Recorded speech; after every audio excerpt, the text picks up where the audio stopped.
This is the simple network topology. We have the Windows machine with an IP 192.168.0.12, and we will have the OpenVPN client installed on this particular Windows machine.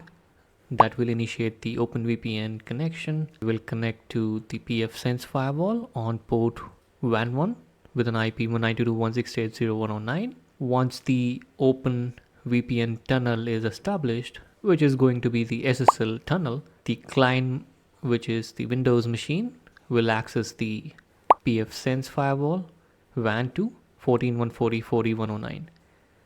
So the client will try to access the PfSense Firewall WAN2 IP 14.140.40.109 through the OpenVPN SSL tunnel.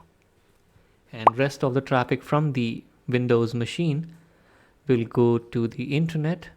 Only specific IP configured in the OpenVPN configuration, which is going to be 14.140.40.109, will be onboarded onto the OpenVPN tunnel.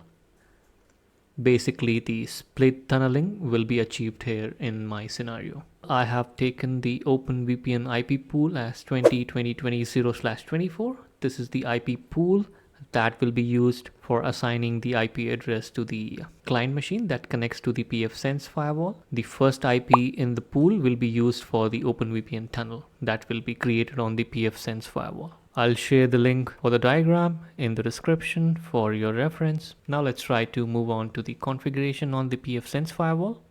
So this is the PfSense firewall running on 2.7.2 release, and we have the interfaces already configured. WAN2 with an IP 14.140.40.109, WAN1 with an IP 192.168.0.109. OpenVPN is hosted on WAN1 on a standard OpenVPN port. Intention is to allow access to 14.140.40.109 through the OpenVPN tunnel. You will have to come to System, go to Package Manager, click on Available Package, and search for OpenVPN. You will see the package with the name OpenVPN Client Export. Try to install that. I'll show you the reason why you would need this particular package. Package is installed successfully, and you can check out the status of the package inside the installed packages. Next is the certificate generation. Click on certificate. You will have to create the certificate authority certificate. Let's try to add that. The descriptive name would be PfSense CA. Method is going to be internal certificate authority. Add this certificate authority to the operating system trust store. Let's try to check that option. Scroll down, internal certificate authority. You will have to enter the information about the key size. Key type is RSA. Size is 2048. Digest algorithm is SHA-256. Lifetime is going to be 3650. I'm keeping it default. Common name, let's try to name it as pfsense.sumit.com. Country code. Let's try to fill in all the required details here. Click on Save to generate the internal CA certificate. Now we have the CA certificate generated. Let's try to create the server certificate. Let's name it as OpenVPN server. Inside the internal certificate, let's try to select the CA that we have generated in the first step. Key type RSA 2048, size, digest algorithm SHA-256, lifetime 3650. Let's try to keep this 365, 1 year. Common name is going to be openvpn.sumit.com.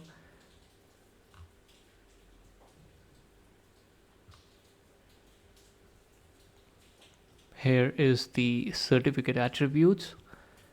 Let's try to select the certificate type as server certificate, and alternative name we can try entering the IP address on the WAN 1 interface, which is 192.168.0.109. You can add multiple subject alternative names here by clicking on add SAN row.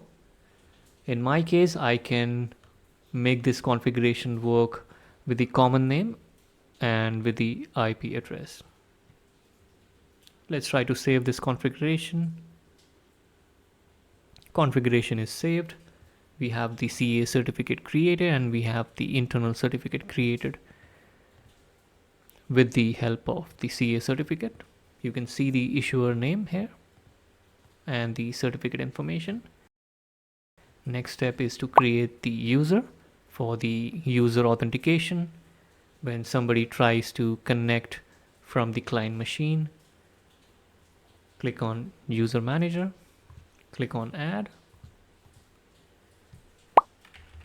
Let's try to create the user with the name test, enter the password, confirm the password. We can skip the other settings, scroll down, click on certificate.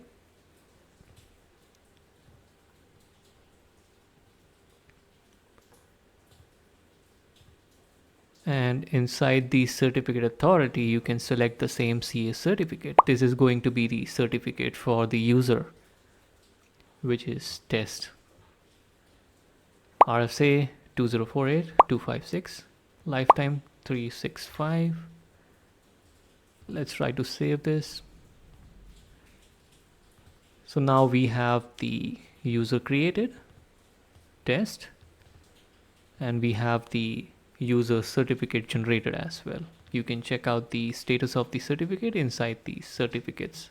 Seems like the certificate is not generated for this particular user. Let me try to add it again. Might have missed some information there. Common name is going to be test.sumit.com and it is going to be user certificate inside the certificate type. Instead of FQTN, we can try adding IP address, and we can add the actual IP address of the user, which is 192.168.0.12. Now let's try to save and see. Now you can see the user certificate here inside this section. Save the setting, go to certificates to confirm. Now you can see we have the user certificate, we have the server certificate. Next, you will have to click on VPN and you will have to select the OpenVPN here. Click on add, enter the name. We will name it as OpenVPN server. Server mode is going to be remote access SSL/TLS plus user authentication. If you do not require user authentication, you can skip this option and go for remote access SSL TLS or peer-to-peer SSL TLS. In my case, I would like the client machines to authenticate themselves. So I'll go with the last option, which is remote access SSL TLS user auth. Device mode is tunnel, layer 3 tunnel mode. Protocol is UDP by default. And interface is going to be WAN 1 because the WAN 1 interface is listening on port 1194, which is the standard OpenVPN port. I'm going to use the TLS configuration, TLS key, automatically generate the TLS key for authentication. Peer certificate authority is the PfSense CA certificate that we have generated. OCSP check is not required. Server certificate is the OpenVPN server certificate that we have generated. DH parameter 2048-bit. ECDH curve default. Data encryption algorithm, I'm going with the default. Configuration, maybe I can remove that option. I'll go with AES 256 GCM, AES 128 GCM. We can try adding AES 256 CBC and we can try adding AES 192 CBC, 128 CBC. That should be enough for all the Windows machine. Next option is the fallback data encryption algorithm, AES 256 CBC. I'm going to keep it default. Auth digest algorithm is SHA-256. Hardware crypto, no hardware crypto acceleration. Certificate depth. Let's go with do not check. If you are familiar with the PKI inside your network, then you can obviously go as per the configuration inside your network. For example, if you have 4 intermediate certificate authority, then you can go with the option 5, strict user common name matching. I'll not enforce that. Client certificate key usage validation, let's try to keep that enabled. Inside the tunnel settings, you will have to mention the scope 2020/24 in my case, which will be used for the IP address assignment for the client machines that connects to the PfSense firewall. The first IP in the scope will be used for the OpenVPN tunnel, and the subsequent IPs will be used for the client machines that gets connected to the PfSense firewall on WAN 1. IPv6 tunnel network is not there, so I'm going to keep it as blank. Redirect IPv4 gateway, do not want to do that.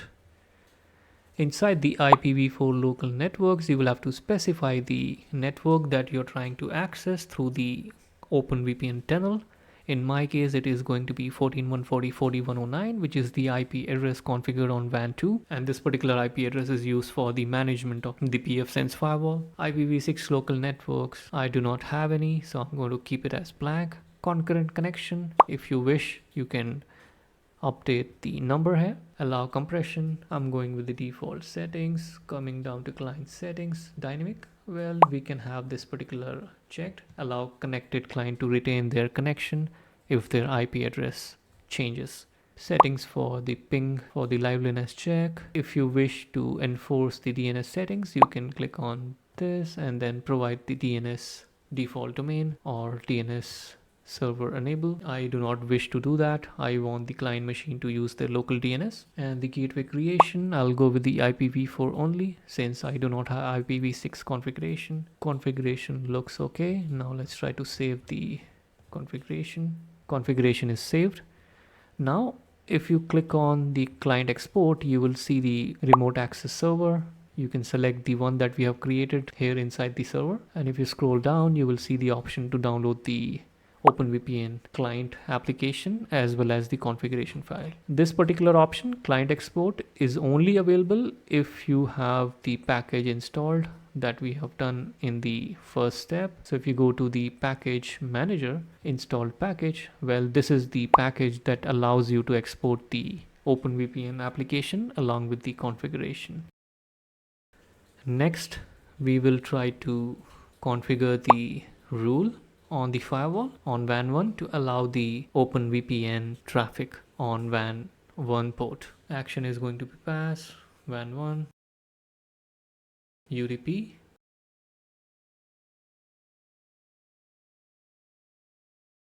Let's try to find the OpenVPN 1194, which is going to be the destination port.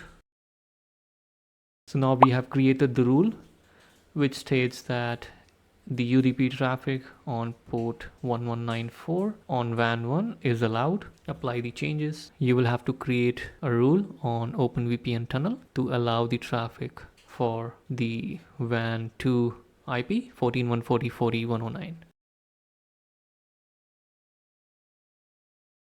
This particular rule will allow the access to the PfSense firewall using the WAN 2 IP address, which is 14.140.40.109. We will try to export the OpenVPN configuration. Go to OpenVPN and the last option that you see here, client export. After that, you should be able to select the OpenVPN profile that we have created. Hostname resolution, keep it to interface IP address. Verify server common name, automatic. Scroll down. And at the last section you will see OpenVPN client, which is where you will get the OpenVPN client application package and the OpenVPN configuration file. Let's try to download that. We can try the version 259 64-bit. Make sure you check the compatibility on the OpenVPN website.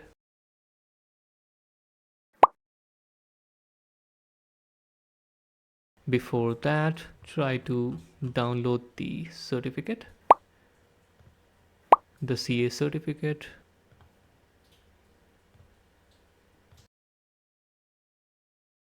So this is the certificate that we have downloaded, and this is the package, which is the OpenVPN package 259 version. Before installing the package, let me try to install the CA certificate onto the trusted root store so that the server certificate and the user certificates are trusted on this particular machine.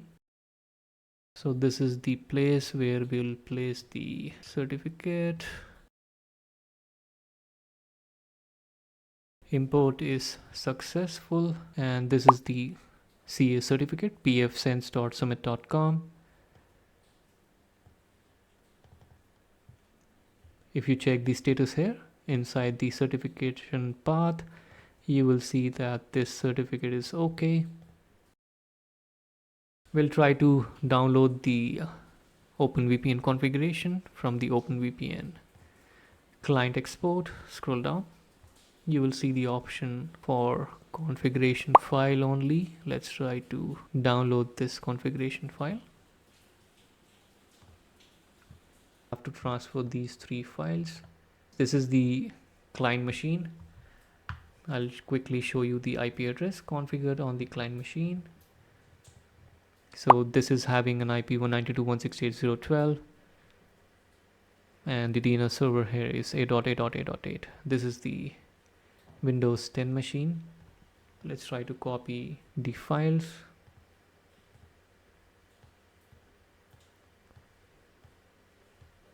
Let's try to install the OpenVPN 259 version.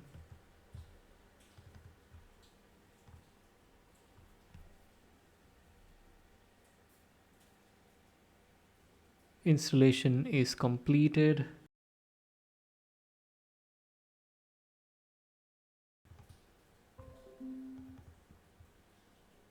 This is the GUI. If you right click on it, so these are some of the profiles that I have exported earlier, and I believe because of the existing folder it is still there inside the settings. And if you go to the profile, you should be able to edit the configuration and see the configuration, and at the same time you can check out the logs as well. Let me try to quickly export the profile. Once we have imported the profile, we can initiate the OpenVPN connection, and since we have an authentication configured in the OpenVPN configuration, we'll have to enter the credential before we initiate the connection. We can check out the logs as well. Now we have the connection, so you can click on show status.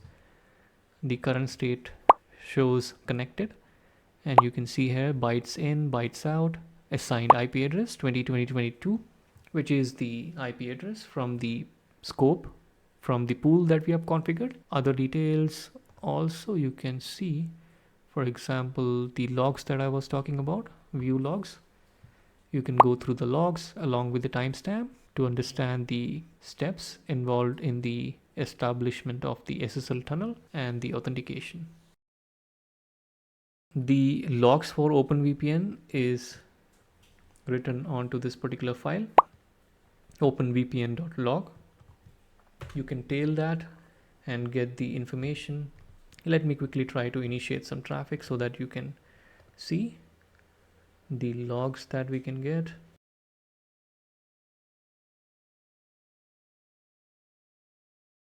openvpn.log, which will show you all the information about the clients connected, the client IP address, the username that is connected to the firewall For example, you can see here user test authenticated and rest of the information.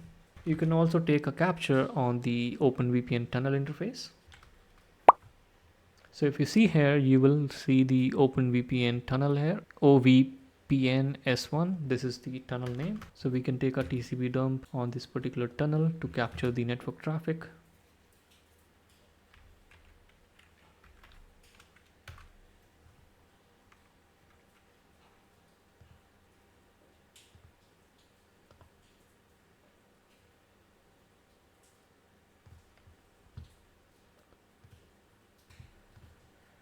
Another thing that I want to show you is the split tunneling that we have configured. I still have the access to the internet, which is not via the PfSense Firewall. This is directly from the client machine onto the upstream perimeter device.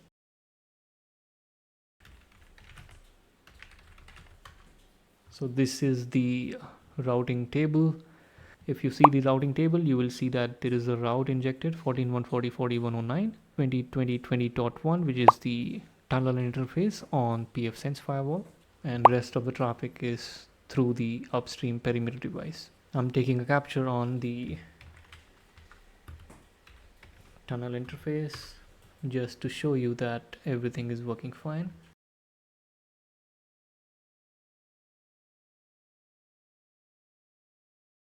And you can see I'm able to ping, and at the same time, if I go back to the tunnel interface capture on the PfSense Firewall, I can see that the packets are visible on the tunnel interface, which is OVPN S1. Let me try to access the firewall using the IP address 14.140.4109. And you can see on the client machine, I'm able to access the PfSense Firewall using 14.140.40.09. If I disconnect the tunnel and if I try to access the same, the ping will fail. And if you check out the routing table, you will not see the injection of the route. You can check out the status on the PfSense Firewall as well. So this is the GUI PfSense Firewall. You can check out the status of the OpenVPN from the status bar. And you can see here OpenVPN tunnel, the profile that we have created, test.summit.com, the common name, connected, real IP address 192.168.0.12, port number, virtual IP address assigned 20.20.20.2, last change, byte sent, byte received. You can check out the routing table as well for the test.summit.com, real IP address, target network, last use. That's all in this video. Please do not forget to subscribe to the channel and hit the like button. See you in the next one.